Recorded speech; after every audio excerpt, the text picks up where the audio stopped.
হঠাৎ করে দেখে পাহাড়ের গুহার থেকে কিসের আওয়াজ আসতেছে। পয়গম্বর মুসা আলাইহিস সালাম চলে গেলেন গুহার ভিতরে, গিয়া দেখে একটা পাথর চিল্লায় চিল্লায় কাঁদতেছে। মুসা আলাইহিস সালাম ওই পাথরকে ডাক দিয়া বলে, রে পাথর, তুমি কেন চিল্লা চিল্লা কাঁদো? পাথর ডাক দিয়া বলে, রে মুসা কালিমুল্লাহ, আমি পাথর শুনছি জাহান্নামের জ্বলন্ত আগুন আল্লাহ তাআলা মানুষ এবং পাথর দিয়া জ্বালাইবে।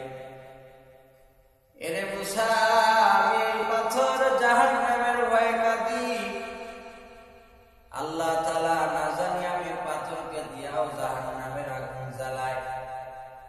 মুসা আলাইহিস সালাম তখন পাথরের জন্য আল্লাহর দরবারে দোয়া করা শুরু করলেন, রব্বুল আলামিন, তুমি এই পাথরটাকে এর জন্য জাহান্নামকে তুমি হারাম করে দাও।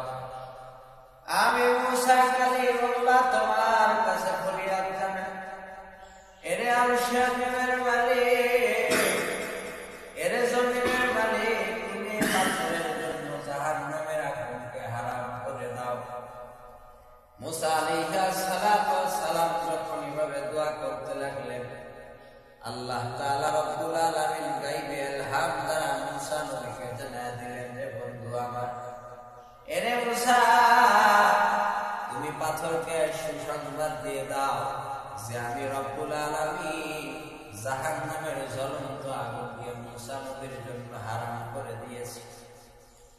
হাজিরিন, আল্লাহ তাআলা রব্বুল আলামিন যখন ইলহাম দিয়ে দিলেন, পয়গম্বর মুসা আলাইহিস সালাম বললেন, যে পাথর, তোমার জন্য রব্বুল আলামিন ইরশাদ পাঠিয়েছেন, গায়বে ইলহাম পাঠিয়েছেন, তোমার জন্য জাহান্নামের আগুনকে আমার আল্লাহ হারাম করে দিয়েছে।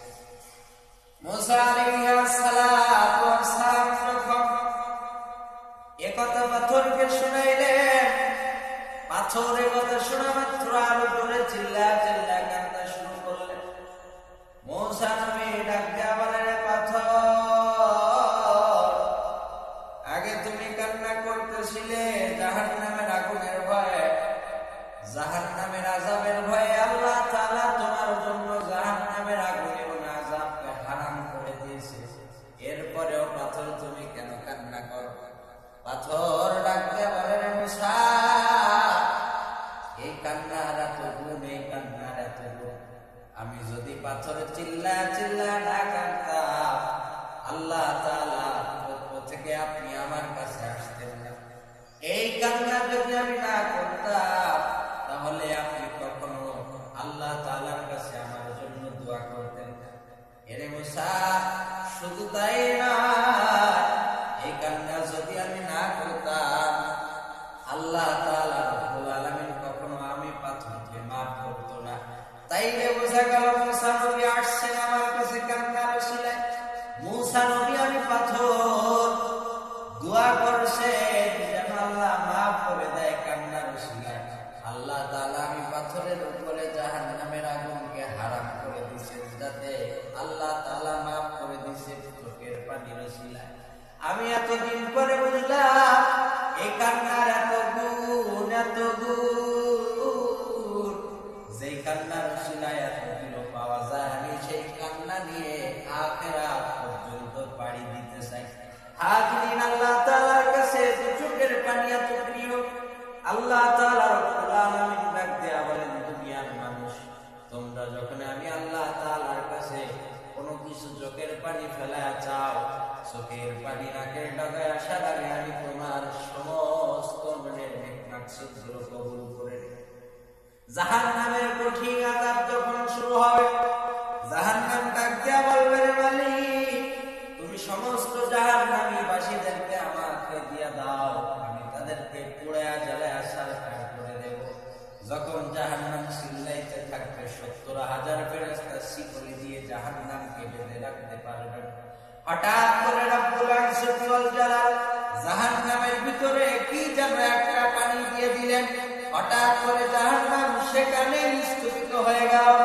ডাক দেয়া বলে, ফেরেশতাদের মহে আরশে আজিমের মালিক, ওগো আমাদের জমিনের মালিক, যেই জাহান্নামকে 70,000 ফেরেশতা সিকুরি দিয়া বেঁধে রাখতে পারে না, সেই জাহান্নামের ভিতরে কি এমন একটা পানি ঢেলে দিয়েছেন যে জাহান্নাম সাথে সাথে বন্ধ হয়ে গেল?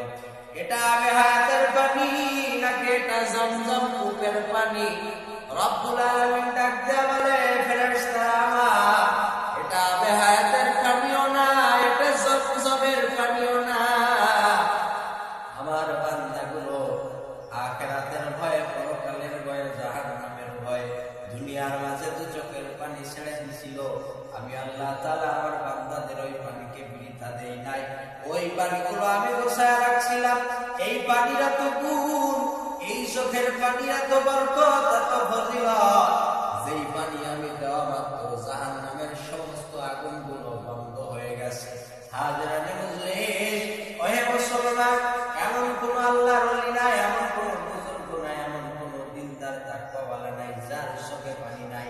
আল্লাহ তাআলার কাছে যে যত কান্না করছেন সে তত প্রিয় হয়েছে, আল্লাহ তাআলাকে যে যত ভালোবাসছেন সে তত প্রিয় হয়েছে। এজন্য আসুন আমরা সকলে বেশি বেশি দু চোখের পানি ছেড়ে দিয়ে আল্লাহর কাছে পানা চাই, আল্লাহর কাছে ইস্তিগফার করি। রব্বুল আলামিন, তুমি ছাড়া আমাদেরকে মাফ করার কেউ নাই। তোমার দয়ার ওসিলায়, তোমার রহমতের ওসিলায় তুমি আমাদের সকলের জীবন